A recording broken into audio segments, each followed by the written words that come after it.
सिडको परिसरातील काळेमळा येथे सकाळी 9 वाजेच्या सुमारास घराच्या दुसऱ्या मजल्यावर खेळणारा 2 वर्षीय चिमुकला अचानक खाली पडला।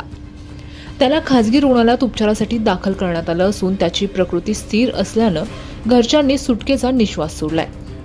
याबाबत अधिक माहिती अशी की सिडको परिसरातील काळेमळा येथे राहणारे शेख कुटुंबीय आपल्या दैनंदिन कामात असताना सकाळी 9 वाजेच्या सुमारास 2 वर्ष 2 महिन्यांचा करीम शेख हा दुसऱ्या मजल्यावरील त्याच्या राहत्या घरात खेळत होता। खेळता खेळता तो घराच्या गॅलरीच्या रेलिंगवर पकडून उभा राहिला। बघता बघता संपूर्ण रेलिंग चढून तो गेल्यानंतर त्याचा तोल जाऊन तो दुसऱ्या मजल्यावरून खाली पडला। ही बाब करीमच्या घरच्यांच्या लक्षात येताच लहान काका इर्शाद शेख यांनी क्षणाचाही विलंब न करता त्यास तात्काळ एका खासगी रुग्णालयात उपचाराकरिता दाखल केले। सद्यस्थितीत करीमची तब्येत स्थिर असल्याची माहिती समजत आहे। तर या घटनेचे सीसीटीव्ही फुटेज सोशल मीडियावर व्हायरल झालं असून सोशल मीडियावर करीमच्या तब्येतीची ठीक राहण्यासाठी देवाकडे प्रार्थना करण्यात येते।